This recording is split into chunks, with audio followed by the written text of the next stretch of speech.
Thank you very much, fellow Kenyans. I'm Babu Owino, Member of Parliament in Bakasi's constituency. I want to take this opportunity to thank Kenyans for the great support that you gave me during this challenging moment. I was arrested on Tuesday, the 18th day of July, 2023 at Jomo Kenyatta International Airport around 9 p.m., handcuffed, blindfolded, and thrown in a boot of a SUBARU car, driven in the middle of nowhere, put in a solitary confinement. For 3 days, I went without food. No, I wasn't given food. No access to my family, no access to my lawyers, to my legal representation. I did not take bath. I did not take water. And that was a very inhuman treatment accorded to me. If a member of parliament can be treated in a very harsh way, what is happening to normal Kenyans? I want to take this opportunity to condemn such acts. The only mistake I made was to fight for Kenyans. And as a leader, an elected member of parliament, I'm a voice of the voiceless. I'm a messenger. You can kill the messenger, but you will never kill the message. You can harass the messenger, but you will never destroy the message that is delivered. And if fighting for Kenyans is what will cost me my life, so be it. I'm an elected member of parliament whose role is to fight for Kenyans, is to fight for the downtrodden, is to fight for the people who are languishing in abject poverty, is to ensure that I deliver the best to them. And that is what I've been doing. Since I was a student leader, I was fighting for the interest of Kenyans, and I will continue fighting for the interest of Kenyans. I will never be gagged. And in fact, what you're doing to me and what you're doing to other leaders will just catalyze this reaction. We will do it even better. We will ensure that we will never be intimidated, we will never be cowed. As you can see, there are very harsh conditions in this life. Life is unbearable. The cost of living must come down. The price of fuel must come down. The price of hunger must come down. The price of other commodities must come down. A good leader is one who ensures that his people do not suffer. Subjecting people to these harsh conditions, to suffering, means that you are fighting for a personal interest.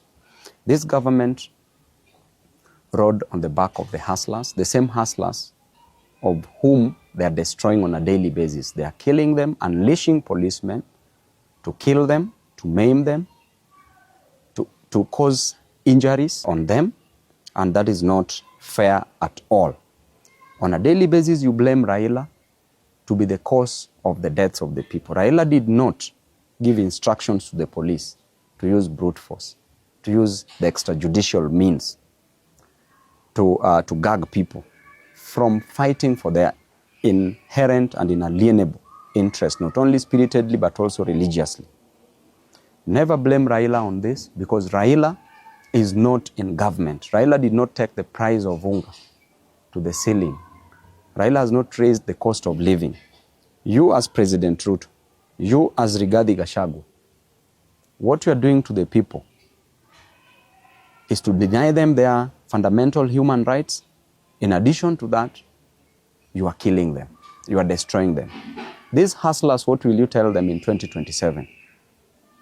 How will you explain to them that you are the same person who used to fight for their interest, that you are the same person who condemned the extrajudicial killings?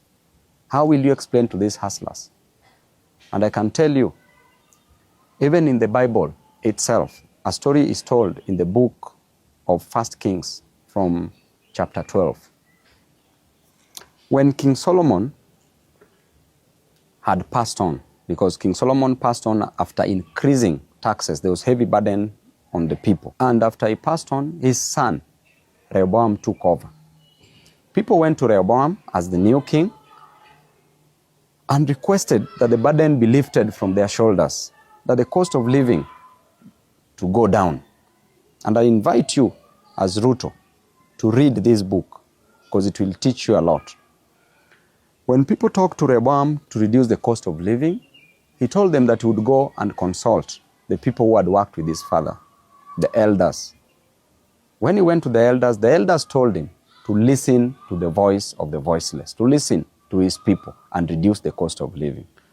He further went to the young men whom he grew up with his age mates, who advised him that he should be harsh on the people. He went back to the people, told the people that I have a solution for the heavy burdens on your shoulder, and the solution is simple. That number one, my little finger is thicker than my father's waist. That is what Rehoboam told the people. Number two, he said, if my father used whips on you, I will unleash scorpions on you. The third thing that Rehoboam told the people is that if there is heavy burden on you, I will make it heavier. This made people to rebel. Because of the harsh treatment of the people, it led to the 12 tribes being divided into two kingdoms. One kingdom was the kingdom of Judah, which comprised of the two tribes, ruled by Rehoboam as the king, just as what is happening.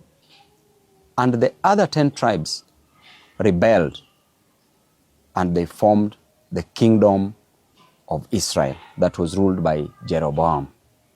And I can assure you that if you impose heavy taxes on your people, you are meant to go down. You will go down. It doesn't matter who is the messenger. You can destroy the messengers, but the message is clear that you will go down.